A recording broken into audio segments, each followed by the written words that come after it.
everybody. Welcome to another episode of Two Strike Noise, your weekly baseball history podcast. I'm one of your co-hosts, Jeff. Mark A. Johnston joins us from the Seattle-Tacoma Regional Airport, or somewhere in between there, and myself. Mark, welcome to the show. Hey, thanks, Jeff. Can you hear me okay? I got, it's not a full phone booth. It's like a half a phone booth. Oh, it's one of those, like a bubble. That you... Yeah, I'm kind of cold, but I wouldn't miss a show for the world. So, all right. Well, we're good to have you. Good to have you back. We have got a great show today. We're getting near the end of the year, 2020. Good riddance. Let's get it over with. So we're a baseball history podcast, so we're gonna look back at some old baseball history. We're gonna basically look back 20 years and see where we were in the year 2000 and what went on in Major League Baseball. So kind of a year in review, but 20 years later. We're a little late. So we're gonna party like it's 1999. Yeah, let's just pretend we're getting ready for Y2K. We don't know if this show's ever going to be on again because all the computers might be down. That's right. It's going to cause mayhem, mass hysteria, cats, dogs living together. Yeah. I mean, people enjoying grapefruit instead of hating it. All kinds of weird stuff. I like grapefruit. Sorry. Oh, sorry. All right. Well, Mark, before we do that, let's get in the right frame of mind. We talked a couple of weeks ago about unbreakable records. We went through a whole host of them. I think we came up with some real good ones. There was a thread on Twitter this week asking about unbreakable records. So I jumped right in because I had already prepared and I had a whole bunch of answers. And sure. I think I came up with another record that we missed that will never be touched. We hit on Cy Young, the Major League all-time record holder for wins and losses, and said, we think those are safe. Yeah. I got something that I think is even more safe than those two, the wins and loss record, and it also comes from Cy Young. Cy Young ended his career with 749 complete games. 749. Yeah, you're right. That's definitely safe. Yeah, I don't. Well, there's 749 complete games in the last 10 years. I'm going to go farther than that. I'm going to say it's probably the last couple of decades combined. There have not been 749 complete games. That's a good. If you're a pitcher, a starting pitcher, 749 games pitched is a good career. But to finish that many is incredible.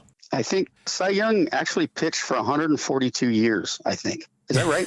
Pretty close. Couple of other things. I've got something fun here. Part of the show, Who Wants to Be a Millionaire, right? Of course. All right. Well, let us visit the Nigerian version of Who Wants to Be a Millionaire. Back in 2016, this was the question. The contestant was going for the final question, made it all the way to the final. The $1 million, that the U.S. version plays for. They were playing for 5 million Nigerian naira. I'm not sure how you say their currency. It only equals about $13,000 U.S. But, again, different economy. Probably goes a long way. This was the question. So I'm going to go ahead and give this to you in Who Wants to Be a Millionaire form. And let's see if you can get it. All right. Which team won the Major League Baseball World Series in 2003? Responses: A, the St. Louis Cardinals. B, the New York Yankees. C, the Florida Marlins. Or D, the Texas Rangers. I'm going to have to go with A. A. Okay. Do you want to use a lifeline? You've got... Yeah, actually, I didn't know I had lifelines. Yeah, I want to use a lifeline. All right, so he used a lifeline. They polled the audience, and the audience overwhelmingly, 83% chose B, New York Yankees.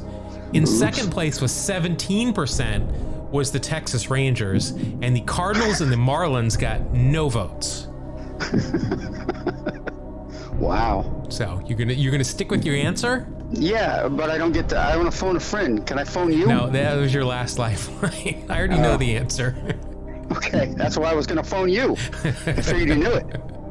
Yeah, I'm going to stick with it. Yeah, well, I'm sorry you've just walked away with nothing. It's the Dang it. Florida Marlins. They did not know.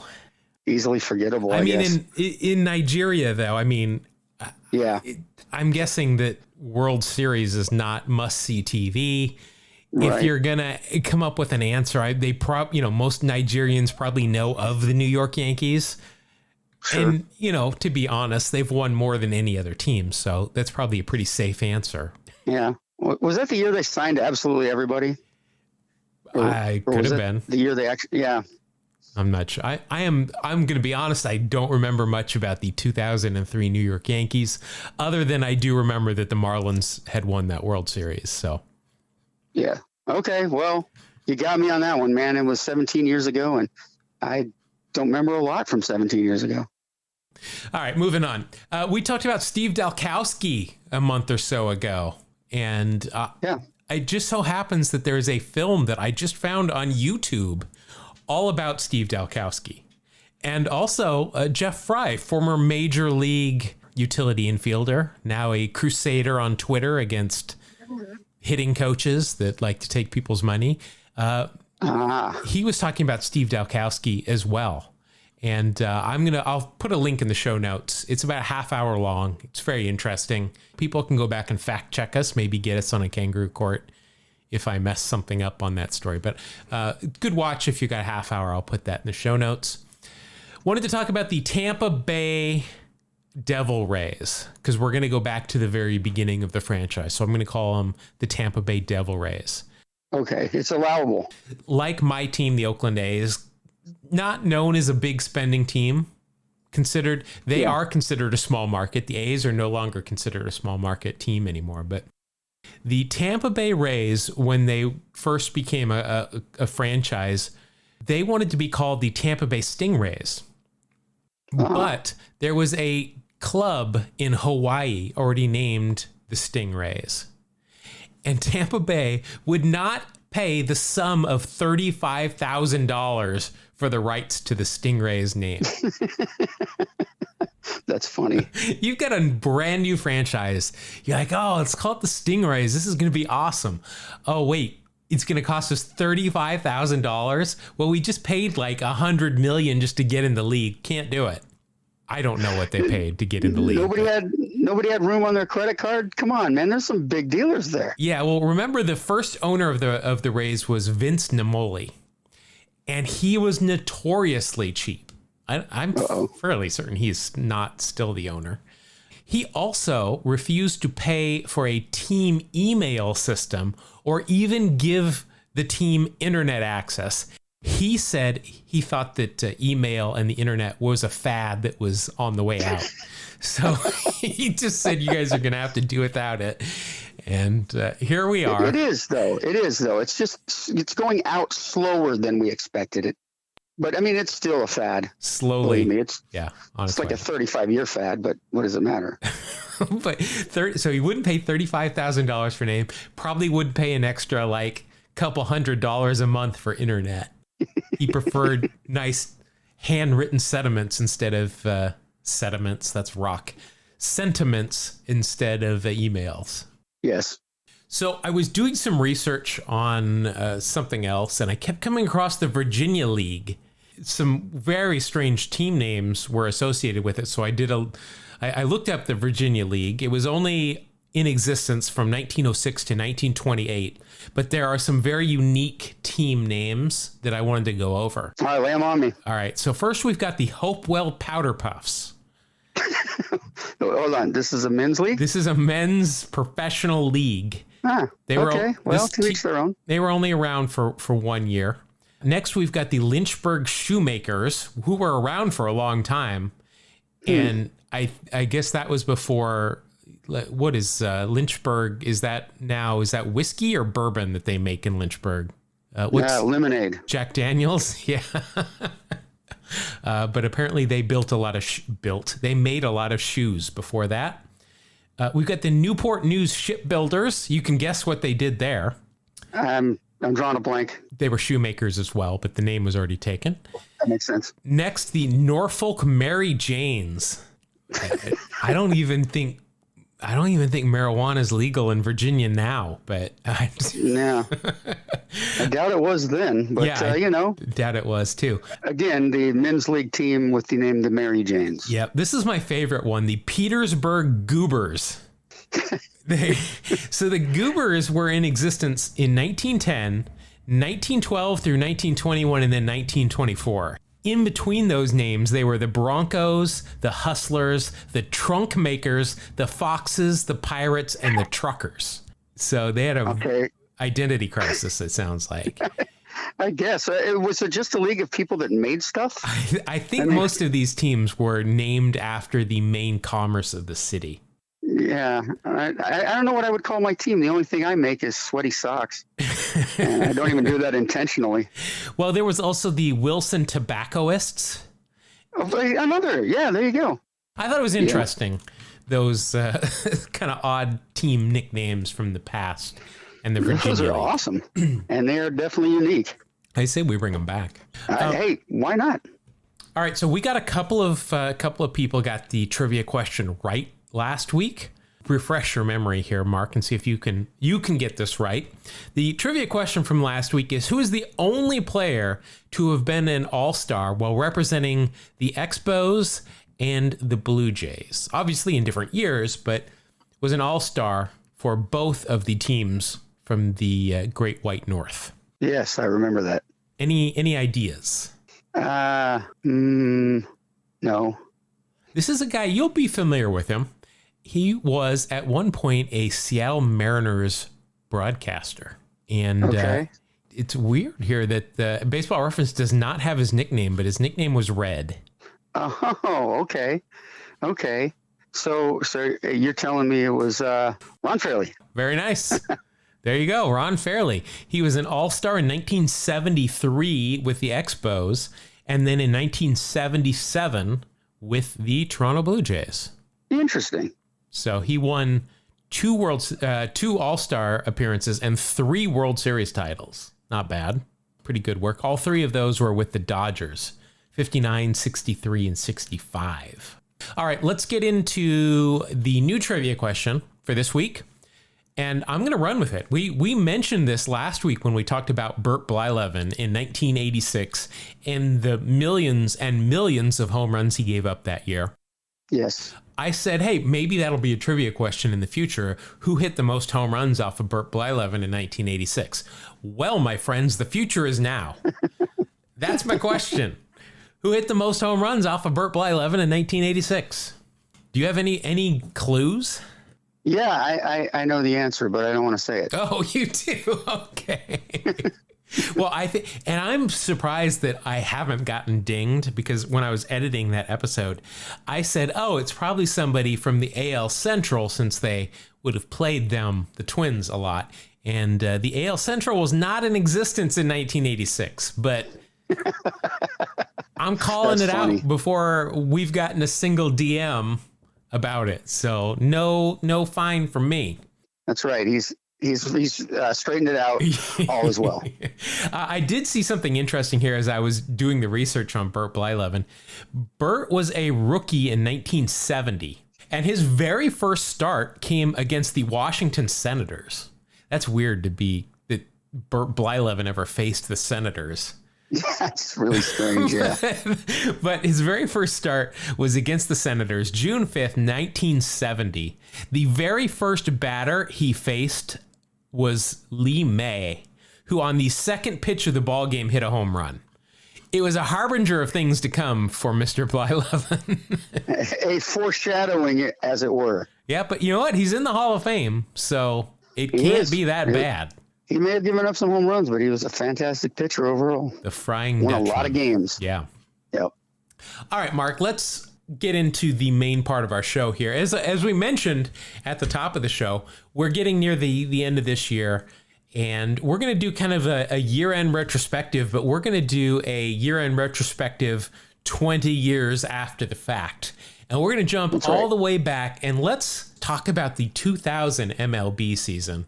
And in some of these things, as we talk about, are hard to believe that it's been 20 years since they happened. Let's go ahead and do it.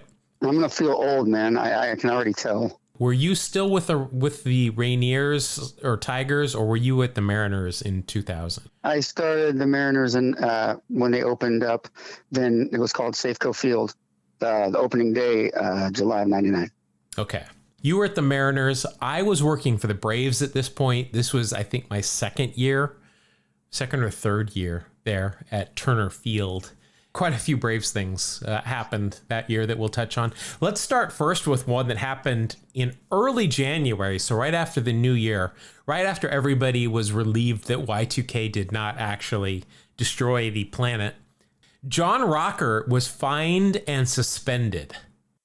John Rocker was a piece of work in the first place, but he was suspended after threatening the reporter who wrote the story where we found out some of the despicable, homophobic, xenophobic, racist, and derogatory things he said about New York and its inhabitants.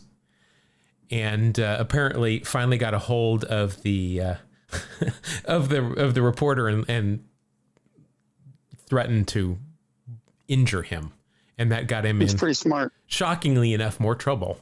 That's pretty bright to go overboard on something and make a complete idiot of yourself, and then to try and keep it from happening again, you go overboard and make a complete idiot of yourself. He is who he is. Yeah. There are some, people are people, and some people can't change. John Rocker has not changed. If you find him on social media or on the internet today, you will find he has not changed. I did not know this, though. John Rocker was on Survivor San Juan, apparently. Yes, he was. I remember watching. I did not know that. I haven't watched Survivor for maybe 20 years. That was a while ago, though. Yeah, that was a long time ago. It was apparently he was on with his girlfriend. I don't know. It's some sort of couples thing. He was the third person voted out, and he apparently did so with an immunity idol in his possession. Which, if you're not familiar with Survivor, is you can't vote me out card. But he apparently felt safe enough. He didn't want to use it, and then he got kicked out. So that's John Rocker. Yeah, apparently he was recognized on the show, and people knew about his misdeeds, and that certainly didn't help him out. He also, on that show, threatened a female contestant, telling her, if you were a man, I would knock your teeth out. Again, people sometimes cannot change. Sweetheart of a guy. Let me tell you. Also, John Smoltz misses this entire season. He has shoulder surgery in 2000 and missed the entire season. And then comes back and is an all-star closer for a year or two, and then goes back to being a starter and is eventually voted into the Hall of Fame and now hates baseball on Fox. He had quite the career, though. He's run the gamut. All right, next we move to February, and Mark, I know you know a lot about this. Something happens to the Mariners and Ken Griffey Jr. Do you want to talk about that? Griffey was going to go into 2000. It was the last year of his contract. The Mariners hadn't they missed the playoffs like 8 of the 10 years he played or something like that. You can just say the Mariners missed the playoffs and everyone will just understand immediately. Okay. Yeah. So he wasn't super happy about that. His kids had reached a certain age where he thought, if I were in spring training in Florida, I'm going to have another month to be around my kids. He was also very tired of the Mariners, unfortunately. A lot of friction, a lot of weird things happen. I'll talk about a little bit of it. But anyway, the Seattle Mariners decided to trade one of the greatest ball players of all time, Ken Griffey Jr., for starter Brett Tomko, outfielder Mike Cameron, and a couple of minor league players. He has to be traded. He wanted to be on the East Coast more. He's a 10-5 player. Now, if you don't know what that is, that means he's played 10 years in the league plus 5 with the same team for the last 5 years. So he has the right to veto any trade. So the Mariners say, tell us who you want us to trade you to. He gives them a list. This is the teams he picked in order of preference: Braves, Reds, Astros, Mets. Braves say they don't want him. They want Alex Rodriguez. And Griffey got upset, said, you know what? I don't want to be traded to any other team but the Reds. Talk about having your hands tied. Pat Gillick now has to work out a trade for Ken Griffey Jr. only with one team. Jim Bowden had quite the bargaining position, and he kind of held the Mariners' feet to the fire, and he squeezed Griffey out of him for almost nothing. They signed him to a long-term contract. That was goodbye to Ken Griffey Jr. in Seattle. It was a very sad day for me personally. I was reading up on this, and apparently the Mariners were really trying to get Pokey Reese in the deal, but the Reds, as you said, had all the leverage and said, nah. Mike Cameron, though, did a good job. I mean, that's hard to come in and replace Griffey as center fielder. Yeah. But Mike Cameron is just a Gold Glove quality center fielder. He doesn't have the offense. Yeah. Of course, he had a 4 home run or 3 or 4 home run game at one point, but not the offense that's Ken Griffey Jr. But his defense was just spectacular. Yeah, he did. He had 4 home runs against the White Sox. All right, so now we move on to February. Well, the end of February, and the Hall of Fame announces its inductees for the year. Some big names: Carlton Fisk, the curmudgeon, goes in on his second try. Sparky Anderson, as a manager, is in the Hall of Fame. Tony Perez, a member of the Big Red Machine, gets in. Bid McPhee, which is a name I was not familiar with. You gave me a great little tidbit about Bid McPhee. Bid McPhee was a turn-of-the-century second baseman who actually was the last second baseman to play without a glove.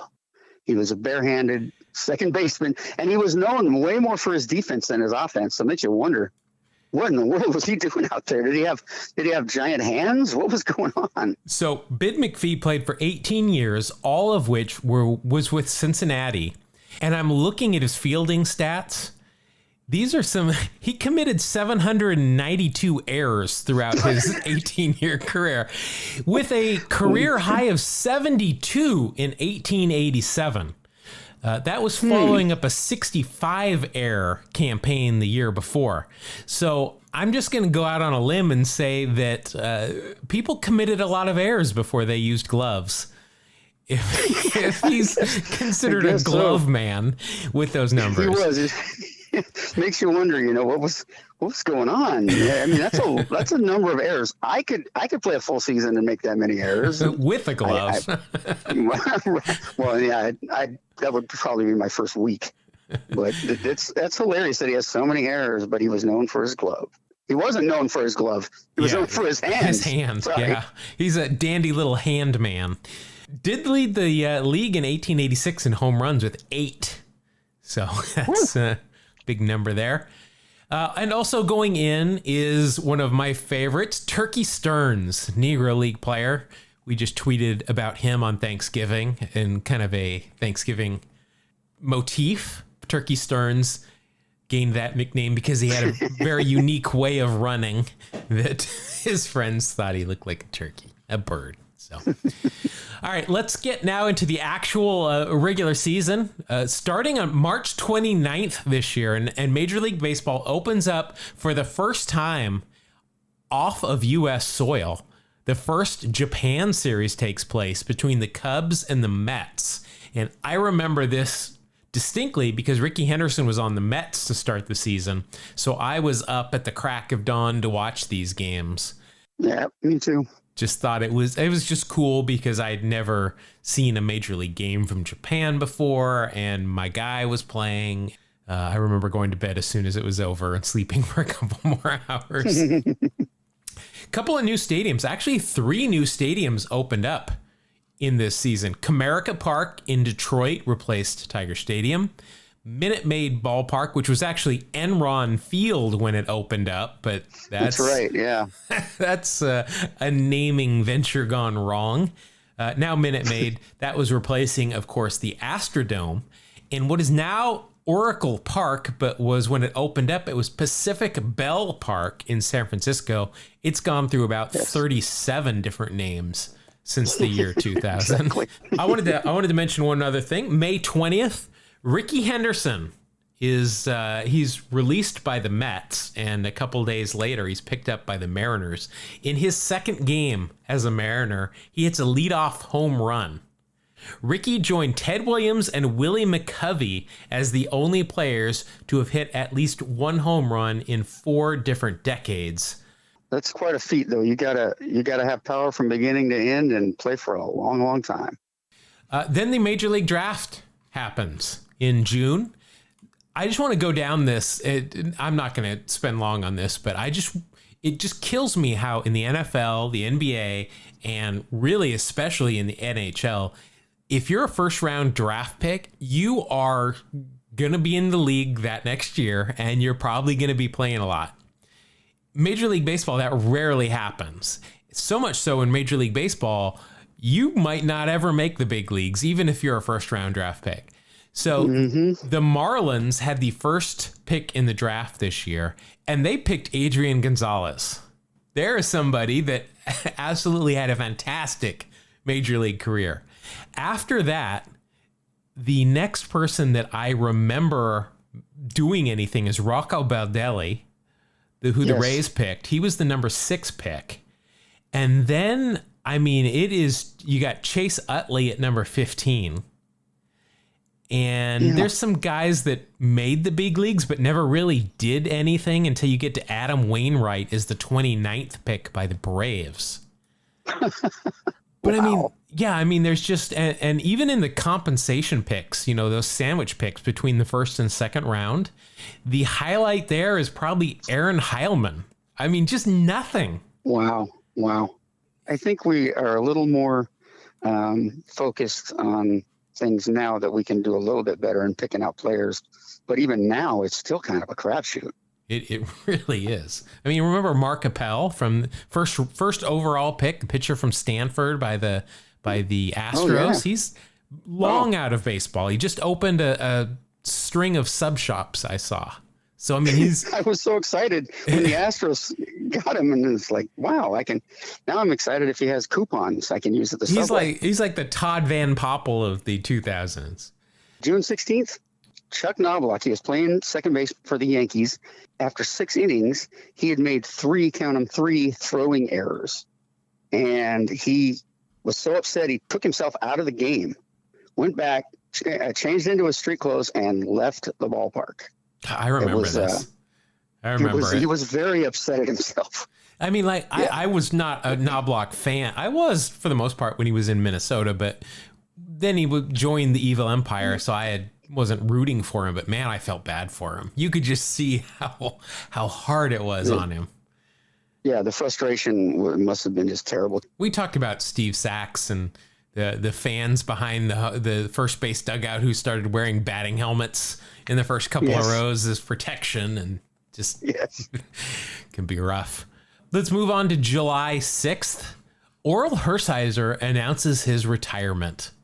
Pitched 18 years in the big leagues. He was 41 years old, finished with a record of 204 wins, 150 losses. I don't remember this. He retired as a Dodger. His final year, he went 1-5 with LA, obviously retired in the middle of the season, but Orel won the Cy Young Award in 1988, and he was also a member of the 1988 World Series team that, of course, beat the Oakland Athletics, where he was the MVP. And I'm not going to go into it right now, but if you're listening, you get a chance, look at Orel's 1988 season. Just check it out. It's pretty impressive. 23-8 with 15 complete games. There you go. It's a chunk, but and a 2.26 ERA. Yeah, he was dominant that year. A couple of days after that, I remember this. Do you remember this? The Yankees and the Mets. We're in interleague play. It's been around for I think 3 years at this point. I think 97 was the first year of interleague play. And the Yankees and the Mets had a split doubleheader.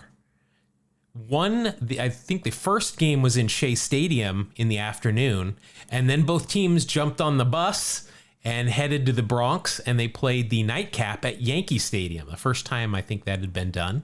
In that nightcap, that's when Roger Clemens hit Mike Piazza in the head with a pitch. Oh, I remember that. Just went down like a sack of potatoes.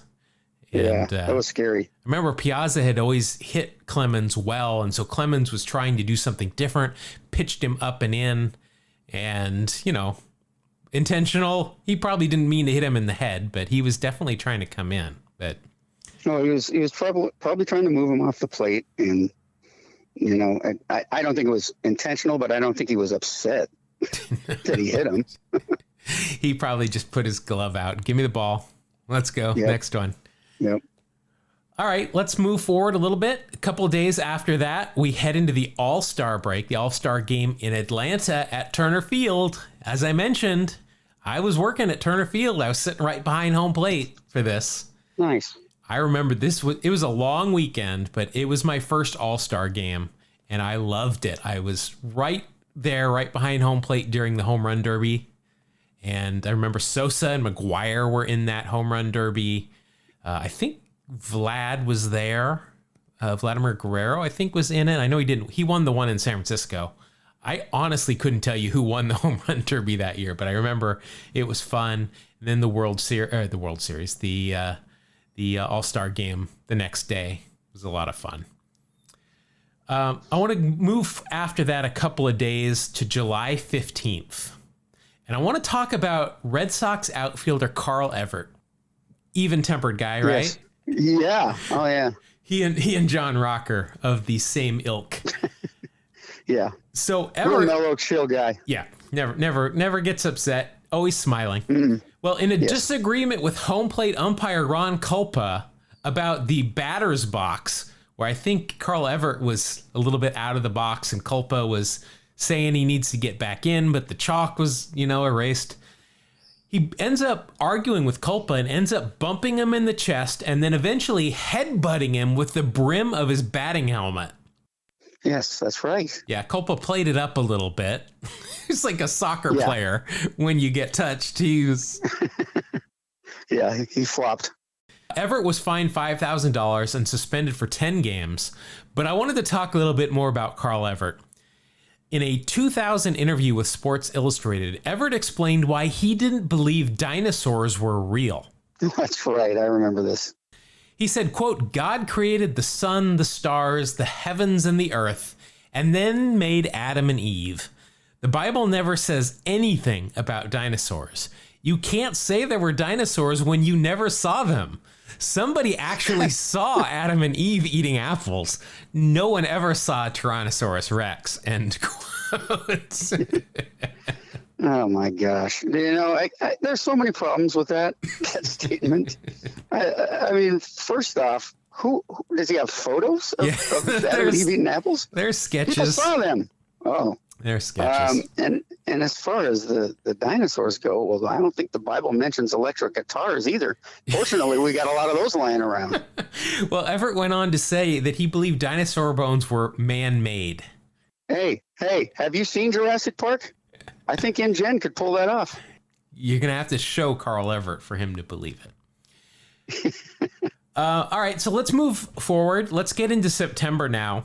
Mark, when you want to know about Major League Baseball on the internet, what do you type in? Where do you go? What website do you go to if you want official Major League Baseball news? I will either go to MLB or I will go to Baseball Reference. Yeah, so I'm looking for MLB.com here. Well, if you went to that before September 6th, the year 2000, you would be landing on the homepage of Morgan, Lewis, and Bacchus, LLP, a law firm. They had been sitting on that MLB.com URL for quite a while. They finally came up with an agreement and released it, so you no longer had to type in www.majorleaguebaseball.com to get official baseball news. What a pain. Yeah. That's funny. All right. So then we head into the World Series. You remember who was in the World Series this year, right? Yes, I do. It was, I believe, the Mets and Yankees, the Subway Series.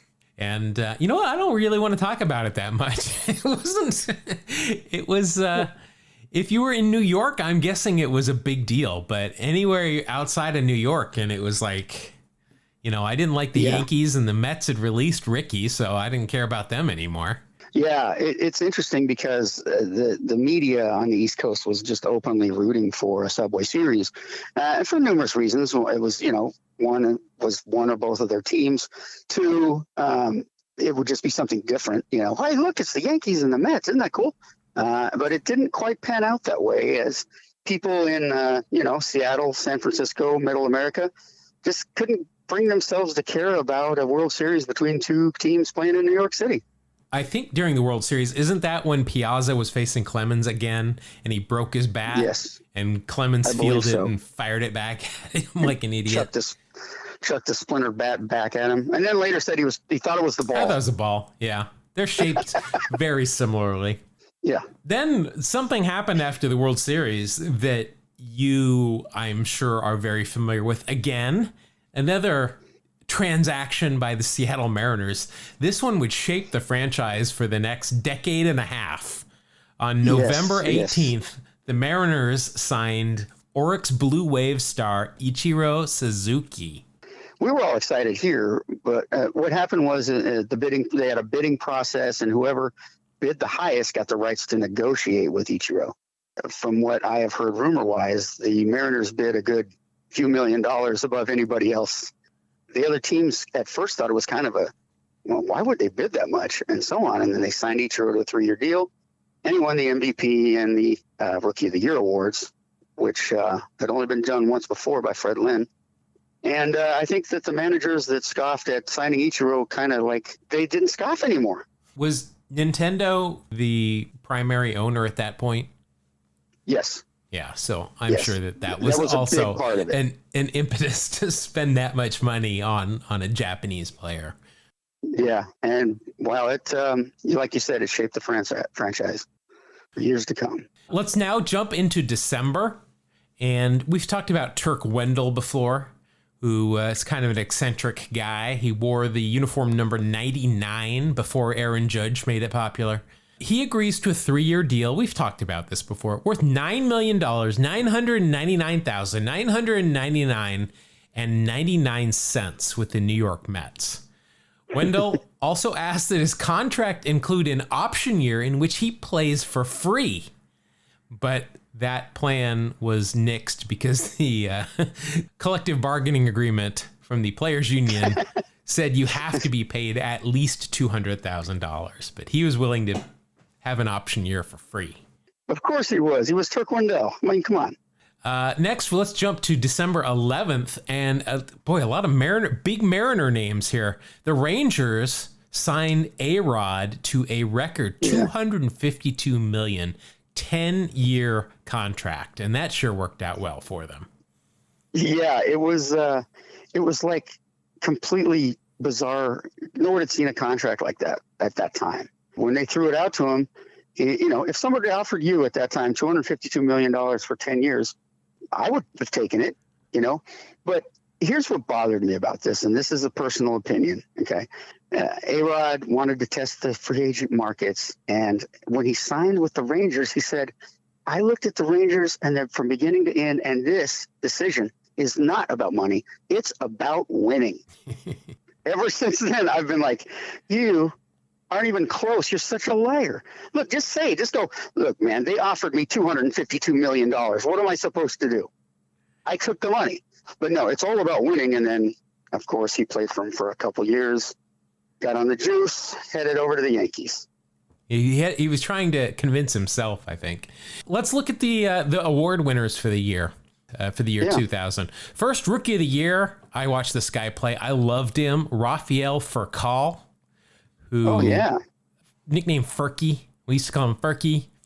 Apparently was a bit older than everybody thought he was. He was one of those guys that had the fake age on the birth certificate.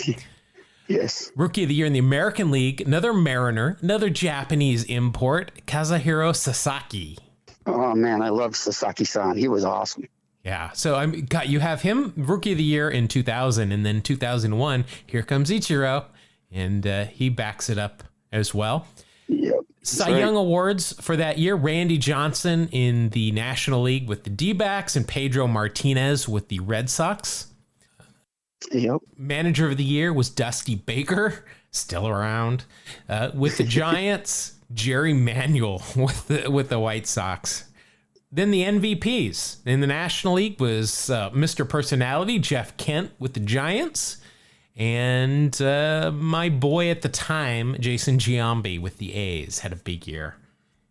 And, he was amazing that year. Yeah, those are some good names from back in the year 2000. Now, I wanted to, before we wrap up our retrospective here on the 2000 season, I wanted to talk about something that happened a couple of times during this season.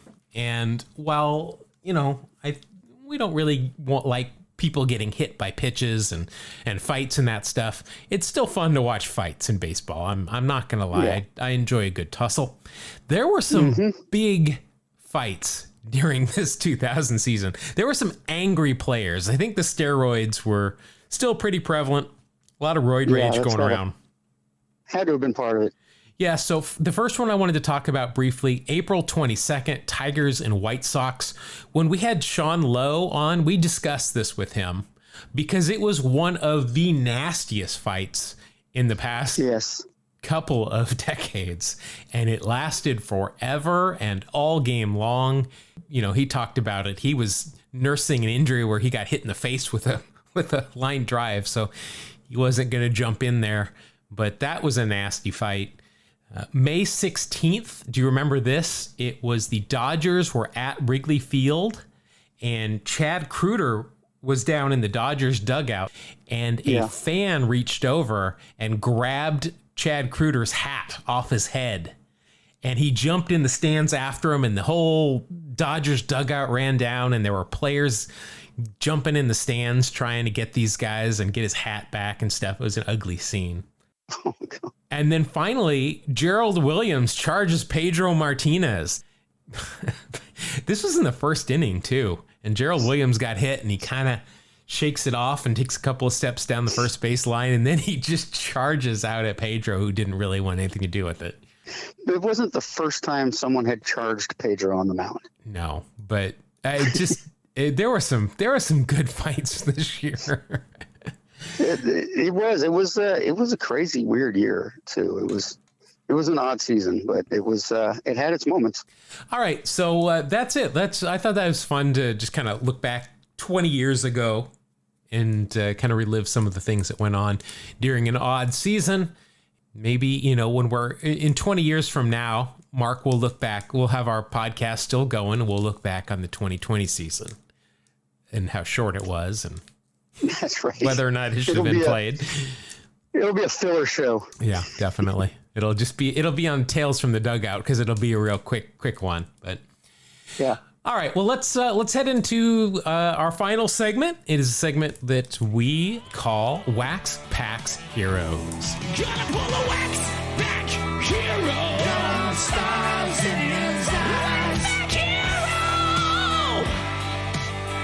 On the podcast tonight. All right, Mark. I've come alive. The last couple of contests here, I've won. The record right now stands at 5-7. I've won 5. You've won 7. At least that's my record. So you're 7-5. And we've kind of switched it up a little bit. It's allowed us to use some cards that were not listed in that 92 Beckett's that we've been using since we started doing this. Gotten some feedback on the using the war, and people seem to be okay with it. You know, we'll go back and forth. It kind of depends on what cards we're using. I've got some more Stadium Club cards, and we had a good time with them last week, and I like to look at them. So I thought we'd open up a couple of packs of 1992 Topps Stadium Club. Cool. Stadium Club was awesome. Yeah. Still is, actually. Yeah. I thoroughly enjoy opening these. So I, again, have a Series 2 and a Series 3 pack. I'm going to let you choose which one you want. I'm going to go with Series 2. Series 2. All right. Well, I'm going to have you go first, as we always do. And again, we are using Baseball Reference War for the season of the pack that we are opening. So we will be using the 1992 War for each of these players. It's pretty straightforward with just using Baseball Reference War here. And we do have a couple of extra rules that we will add some war on for. If you are a Hall of Famer, I think we're going to give you 1 full point of one game, essentially, of war if you are a Hall of Famer. Right. If you are wearing glasses of any sort, we're going to give you a 10th of a war. If you are wearing real stirrups and we can see them, you're going to get a 10th of a war. If you are wearing sweatbands with your name, your number, your caricature, or a McDonald's logo, you're going to get a 10th of a war. if you are wearing 2-in-1 stirrups, which very well might happen in this pack, we're going to take away a 10th of a war because that you lose games. It's proven if you are wearing those. It's hideous. Yeah, if you're It's completely hideous. And of course, if you have got a mustache, we're going to give you a 10th of a war. And if you all have got a Tom Selleck-esque, just beautiful one, we're going to give you 2/10 of a war. So Yes.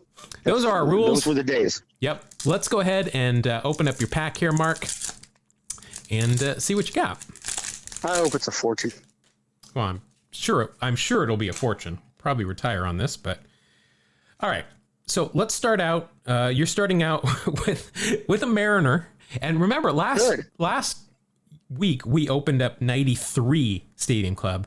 This is 92 Stadium Club, but you have once again, and you actually pulled him twice last week. It's Rich DeLucia. Rich DeLucia. Yeah, back again. So we won't go too in depth on his numbers, but looking at his WAR this year, it was a minus 0.4. He does have real stirrups, and he does have a mustache, though. So you're only going to go with a minus 0.2 of a WAR on that one. But you are in the hole to start out with. So Thank you, Rich DeLucia. again. All right, next you've got a pitcher for the Toronto Blue Jays, Juan Guzman. Blue Jays, Juan Guzman. Yeah, I remember. I remember him. Didn't he have like a pretty good head of hair? Yeah, he had a nice jerry curl going on. He's got a mustache, so that'll be good. He was on both of those World Series winning teams for the Blue Jays. This year was a particularly strong year for Juan Guzman. He was an all-star, ended up 16-5 with a 2.64 ERA and a 5.5 WAR. Oh boy, there you go. That kid, get in there. So nice, very nice. Yeah, so that's just right off the bat. That's 5.6. So that'll put you up at 5.4. You're in the positive now. Yay. So congratulations there. All right, next. This guy's nickname was the Deacon. Do you remember who I'm talking about? I don't think so. Warren Newsom. Oh, we always called him the Thumb. He's kind of the shape of a thumb. I can see where that might come from. I know his nickname is the Deacon, and Baseball Reference has That's much better. agrees with me there. 1992, not a great year for the Deacon, minus 0.7. Ouch. So you're going backwards again. You're at 4.7. This is going to help, though, because you have got a Hall of Famer. It is a Member's Choice card. Like if we were looking these up in Beckett, this one might actually have some value. It's the Big Hurt, Frank Thomas. Nice. There you go. Hall of Famer, total butt kicker. I think, didn't I have Frank Thomas last week? You did. You sure did. Well, we signed him this week. Yeah, I'm going to guess, and it's no shock here, a very high WAR, 7.9. Yeah, nice. So, okay, so 7.9. He is also a Hall of Famer, so you're going to get a full game on that. So that's 8.9. And he's got a mustache. So that equals 8.5. That one works for me. Pull another one of those. All right, so you're up to 13.2 WAR. I'll take that all day. Yeah, absolutely. Okay, you got Bruno next here with the Boston Red Sox, Tom Bernansky. Bruno Bernansky could hit, man. He was, let's see, you know what? In Strat, I used to platoon him with Darryl Strawberry. He was my righty. I didn't know this. Bruno came up with the Angels in 81. And then he ended up, let's see, he got traded for Doug Corbett and Rob Wilfong, and that's how he got to the Twins. He was eventually traded for Lee Smith from the Red Sox to the Cardinals, and then eventually traded by the Brewers to the Red Sox for Dave Valley. So his value really went downhill at the end of his career there. Good year, though, for Bruno, 3.5. Yay. Boy, this is, well, he's got the old high tops on in this picture, but he's got real stirrups with them. They're not the 2-in-1s, so that's going to cancel those out. It's still ugly. Yeah, it's just not a good look. Let's see, what did they say? His WAR was 1.8.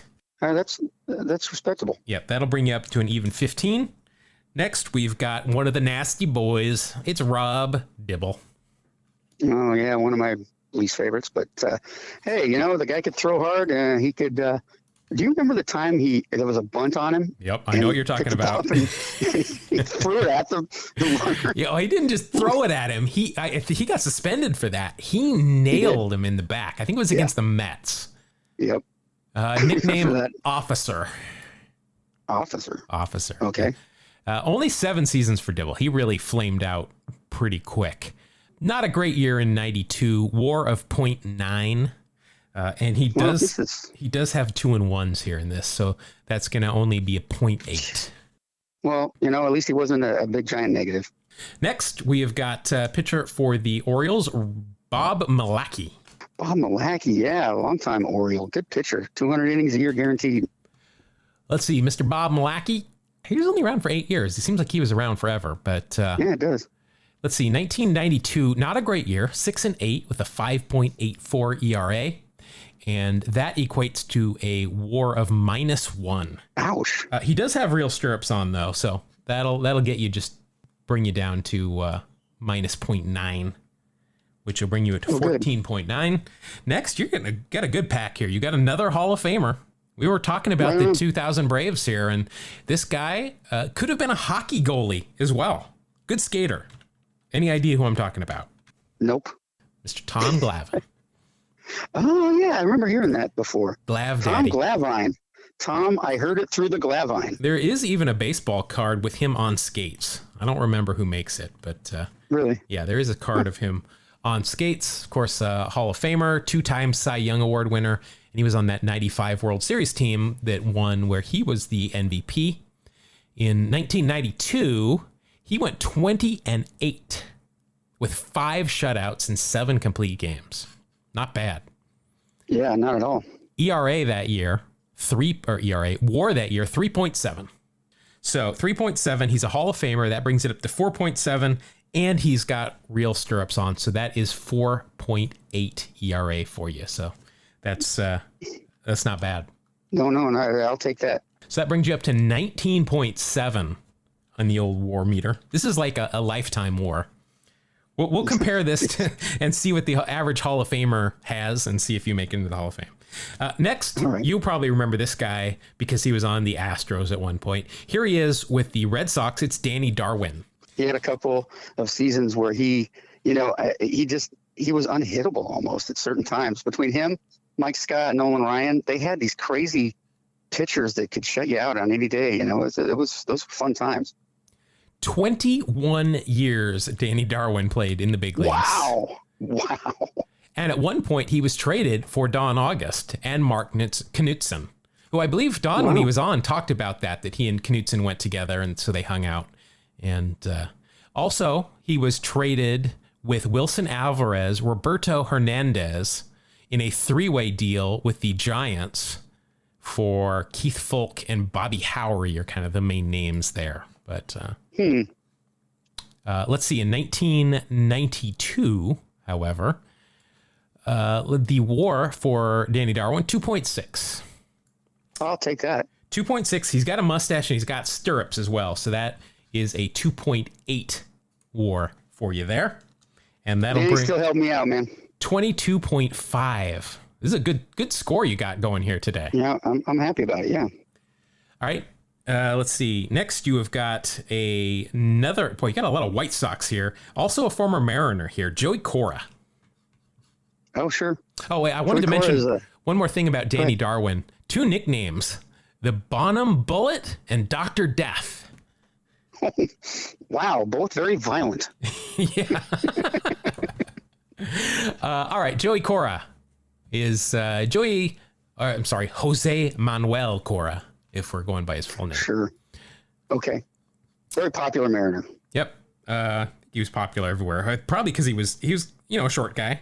So everybody usually rooted for him. Not 2.6, a 0.6 ERA. He has got a mustache. He has got real stirrups on here. So that's good for a 0.8 on the old WAR meter. Brings you up to 23.3. Next, we've got outfielder for the Houston Astros, Eric Anthony. Eric Anthony was, I believe, a #1 draft pick for them. Didn't quite pan out. Well, he was drafted in the 34th round. Very close. 34th. Yes. Oh, it was only 33 rounds off. 1992. Only hit 239 and only slugged 407. Not the greatest season. It's good enough for a 1.1 WAR. That's going to be it, though. Nothing going on in the card that's going to get you anything. Better than Rich DeLucia got me. Yeah. You're up to 24.4 with a couple of cards left. Another White Sox, because you're going to be able to field an entire team. Roberto Hernandez. Oh, Bob Hernandez. Bob, yeah, solid Bobby. pitcher. He pitched for a long time. 17 years in the big leagues. Good pitcher. Ended up being a good closer. That's right. I totally forgot about that. Yeah, he came up as a starter his rookie year, but then he went down to the bullpen and he never led the league in saves, but he led the league 4 times in games finished. He played for 10 different teams. That's Ricky Henderson-esque. Wow, that's impressive. We got to see the world then. 2.7 WAR this year for Roberto, and he's got a mustache, so that's good for a 2.8, and that'll bring you to 27.2 in the old WAR department. All right, next you have got. I thought this said Chuck Finley because I just looked at it quick. It's a pitcher for the Angels. It's Chris Beasley. Very close. Mrs. Beasley. So Chris Beasley only played for 1 year in the big leagues, and that was in 1992. Ended up with a WAR of 0.2. It's a positive number. I'll take it. And he's got real stirrups on, though, so that'll get you a 0.3. Brings you up to 27.5. You've got 3 cards left. Your first one, Jeff Tackett, catcher for the Baltimore Orioles. Don't remember much about him. I remember him. He only played for 4 years. I just remember him as a backup catcher for the Orioles. Yeah, that's about all I recall. 19, being a backup catcher. 1992, though, he had a 0.7 WAR. Again, positive number. Yeah, he's got a nice blonde mustache, and he's got real stirrups, so that'll be a 0.9 WAR for you here. There you go. All right, your second to last card, another catcher. This one with the Reds. It's Joe Oliver. Joe Oliver, as we used to love him in Seattle. Oh, he played for the Mariners at one point, didn't he? He did. Also on that 1990 Reds World Series team. Let's see, in 1992, he had a pretty good year, it looks like, and he had a WAR of 1.1. He does have some real stirrups on, though, so that's 1.2. Cool. And coming up, your final card is another Oriole. You got a lot of Orioles and White Sox on this team. It is lefty Jim Poole.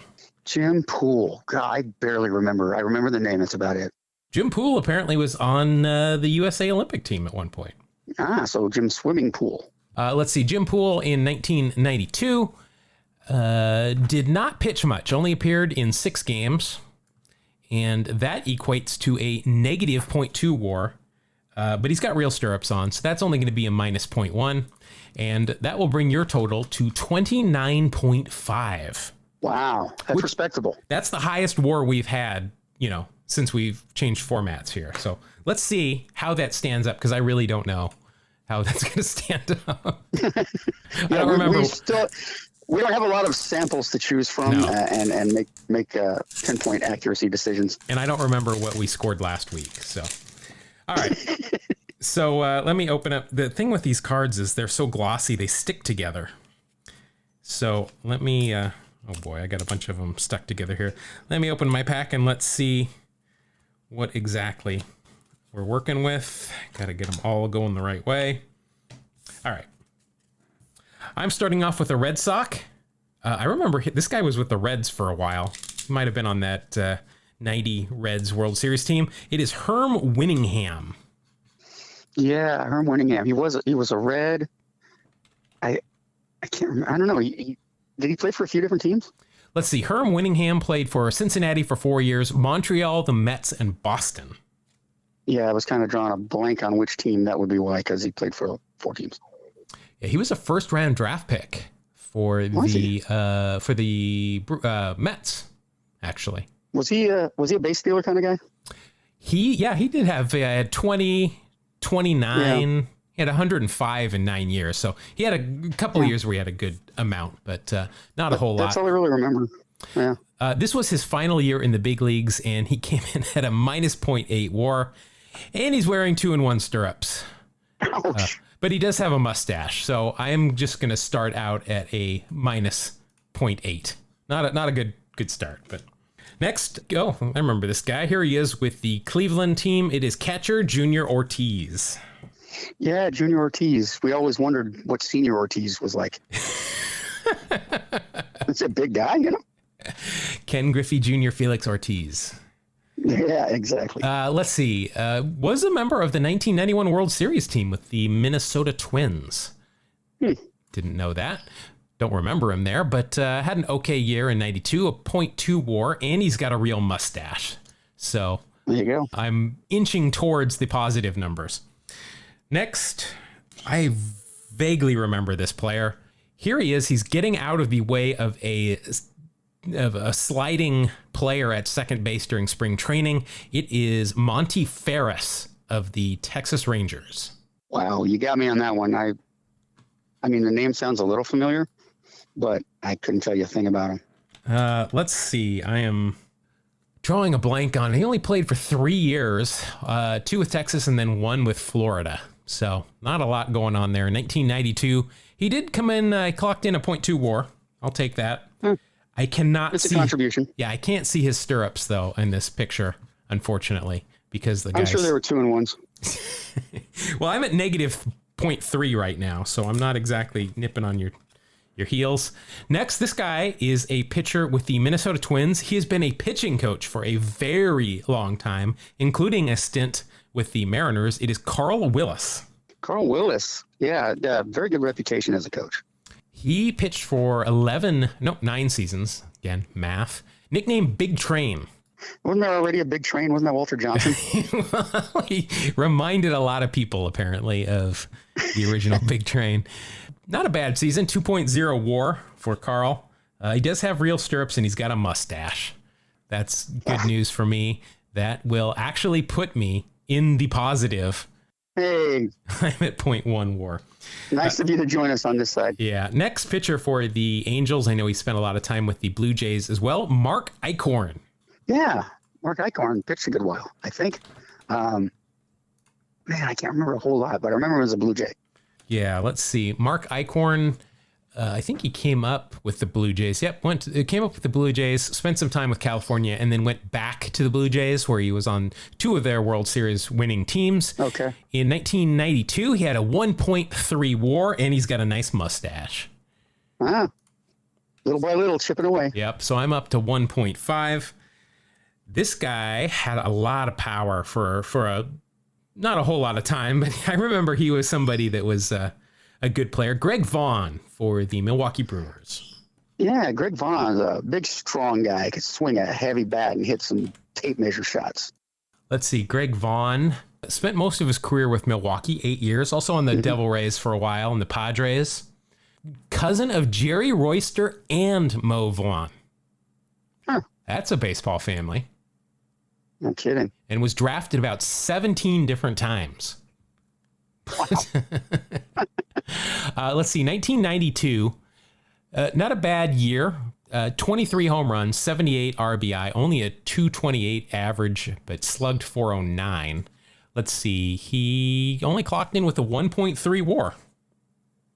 He's got a mustache. I cannot see. His pants are pulled down all the way, so I can't see what's going on in the sock area, but that'll get me a 1.4 and bring me up to 2.9.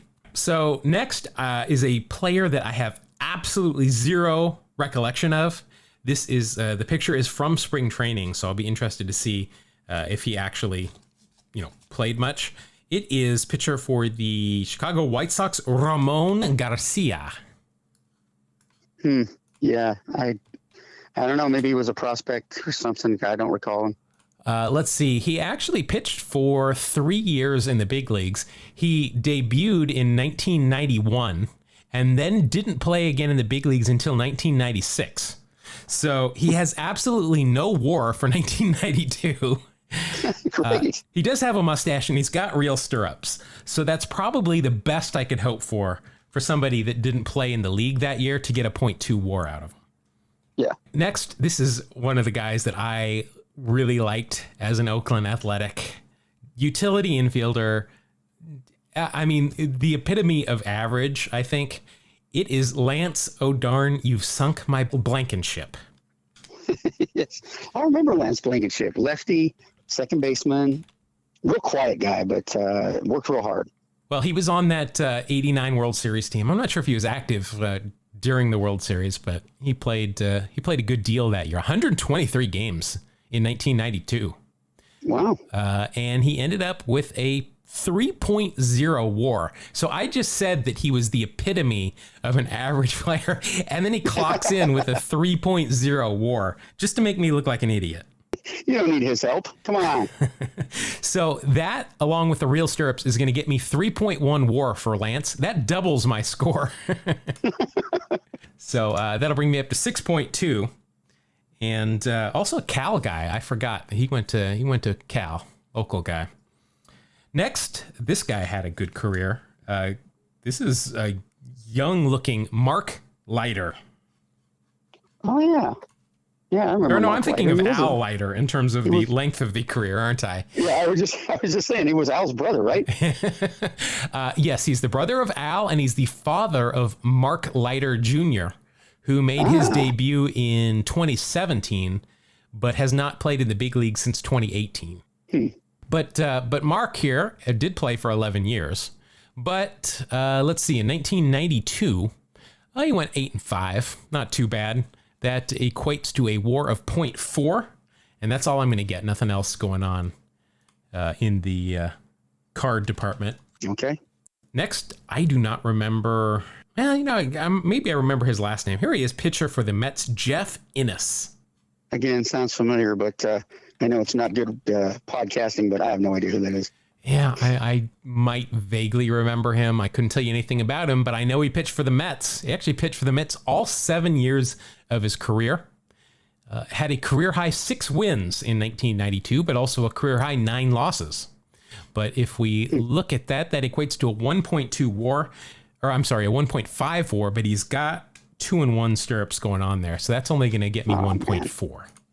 What a jerk. I'm sorry. Those the people that wear the double-colored stirrups are just lazy, man. Well, remember, we've asked our guests that have played, and they all say if they've wore them, they just say it's so easy compared to stirrups. Yeah, I know. Drives me nuts. All right, next we have got. Boy, we've talked about. I don't know how many times we've talked about this guy, because it wasn't until Wax Packs Heroes I think that we appreciated him, and especially when he got traded to the Cubs. And he's an announcer on ESPN now, and I can't stand him as an announcer, but I have really come to appreciate Rick Sutcliffe as a pitcher. Yeah, Sutcliffe. That's right. We discovered he was a lot better than we remembered him being. Yeah, I mean, so the year I'm talking about, he was traded. Actually, I'm sorry, not from the Phillies, from the Indians, where he was 4-5, and then he was traded midseason and went 16-9. Wow. With the Cubs. I mean, that is just incredible. He ended up winning the Cy Young Award in the National League for his 20 games. He pitched 15 games in Cleveland and then 20 games in Chicago, and ended up total going 20-6 that year. But just wow. Too bad he couldn't have done that in 92. That would have really helped me. Yes, it would have. He went 16-15 though. So I'm going to say he's going to probably have a pretty good WAR. He's with Baltimore at this point, his first year in Baltimore. Let's see, in 1992, that equates to only a 1.6 WAR, but of course he's got a mustache, so that equals a 1.7 WAR. Yes. All right, I'm at 9.7. I've got 4 cards left. I've got another Oriole, a catcher. I remember this guy was just a big dude. Mark Parent. Man, I remember Mark Parent, but I'm drawing a blank on anything about him. I think he might have played for the White Sox as well, and maybe even the Cubs. The catcher? Yeah, he was a catcher. No, he just played for the Cubs, not the White Sox. But he played for several different teams over 13 years. I'm going to go ahead and dub him Mark Parent Trap. Nice. Let's see. In 1992, he had a WAR of 0.3. And this is just a head and shoulder shot, so I'm not going to get any extra points for anything else. No mustache.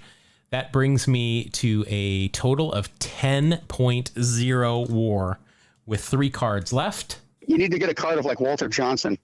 Well, speaking of a Walter Johnson-esque player, this seems to be the way it goes, is that if one of us really likes a player, the other person will pull them from the deck. I have done that with your favorite player of all time. Buddy Biancalana. Kurt Bavacqua. Oh, sure. No. So you found Mr. Nolan Ryan, did you? I did, but you know, Nolan Ryan retired in 1993. He probably should have retired after 1991. Not a great year for Nolan Ryan. Still managed a WAR of 2.0. That's not bad for the Express. He went 5-9 this year. Struck out 157. But so what did I say his WAR was there? 2.0. He's a Hall of Famer, so that'll bring him up to 1.0, and he's got real stirrups. So that is a 3.1 for the Express. I'm just upset he's playing for you. Yeah, I've got him. I've got him. So suck it. All right, I'm still nowhere near you. I'm at 13.1 with 2 cards left.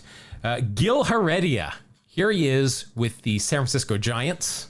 I know he was definitely on the A's at one point. Yes, he was. I don't think he's going to garner me much in terms of WAR. Pitched for 10 years, 4 with Montreal, 4 with the A's. And in 1992, he had a .4 WAR, and that's all I'm going to get. And then my final card, I have to assume that this is a rookie card because he is wearing a dress shirt and holding a mitt, and it's not an attractive dress shirt. It looks like when I say the phrase carpet bag, you know, kind of to bring up an old style piece of luggage from the early 1900s that looks like it's got tapestry on it. That's what his shirt looks like. It's tapestry. Wow, that sounds attractive. It's Bill Pulsipher of the New York Mets. Wow, I know who Bill Pulsipher was, but I couldn't tell you a thing one about him. I think, didn't he come up? He came up with the Mets, and it was him and several other. God, I can't remember the names of like 2 other starters, and they were going to be their, you know, the starting top 3 pitchers for a while, and none of them really panned out. I do remember something that somebody said about Bill Pulsipher because he's got ears that stick out. Somebody said he looked like a car with both front doors open. That's nice. Yeah. Well, this is a not a first round. He was a second round draft pick, but this is a special card. He did not make his major league appearance debut until 1995. So thusly, no WAR this year for Bill Pulsipher. And that will end my run at 13.1, which comes up well short of your 29.5. No, you know, it was just my day. But I got a Nolan Ryan card, and Yes. that's all that really counts. But that'll take me to another loss, and that will bring you up to 8 wins. So I trail you now 5-8. Not a good showing here by my team, but all right. It was if you'd spent like a bunch of money on a pack at Stadium Club and you got the cards you got, aside from the Nolan Ryan, wouldn't you be upset? Yeah, he was the only Hall of Famer. You had a nice pack, though. It wasn't the best pack you got. Yeah, unless that Bill Pulsipher really paid off, but it never would have. Right. All right, so let's wrap it up. I'd like to thank everybody once again for listening to the podcast. We appreciate it every week when you come back and listen to us. If you want to tell anybody about us, good, bad, indifferent, you know, there is no bad press. So you can just, we're hoping good. Yeah, just tell your friends, tell your parents, tell random people on the street. If you want to follow us, you can do so at 2 Strike Noise. That is at TWO Strike Noise on both Twitter and Instagram. Give us a follow if you haven't. You can also send us an email. Mark will tell you all about the details. Yeah, just send your electronic mail messages to 2strikenoise@gmail.com. Spell it out, TWO, strikenoise@gmail.com. Except for if you're from the Tampa Bay Devil Rays and you are... you're doing that intentionally now. You're sure if you're Vince Namoli that internet access and the email phase is just, it's all a fad, but we've still got one. All right, so that'll do it for this week's show. We will see you back next week on another episode of 2 Strike Noise. Thank you. God bless you. Have a great day.